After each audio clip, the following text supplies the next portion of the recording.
Want to learn Python but feel intimidated? Don't worry.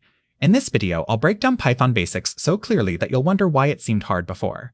Python reads like English, making it the easiest programming language to start with. Major companies like Google, Netflix, and NASA use Python daily. Whether you want to build websites, analyze data, or create AI tools, Python is your foundation. It's free, open source, and has an amazing community ready to help. Think of variables as containers holding information. Data types, strings, integers, lists are what you store inside.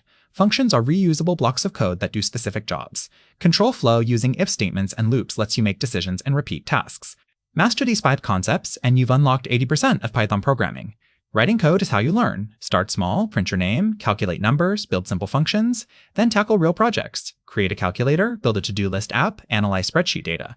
Each project reinforces concepts while building confidence. Practice problems are included in the description below with full solutions. Download the free practice question sheet linked below. Code along with every example in this video. Set a goal, spend 30 minutes daily for 2 weeks. Join Python communities online for support. You're about to join millions who've mastered this powerful language. Let's go! Drop a like if this helped, subscribe for more AI and tech tutorials, and comment one project you'll build with Python.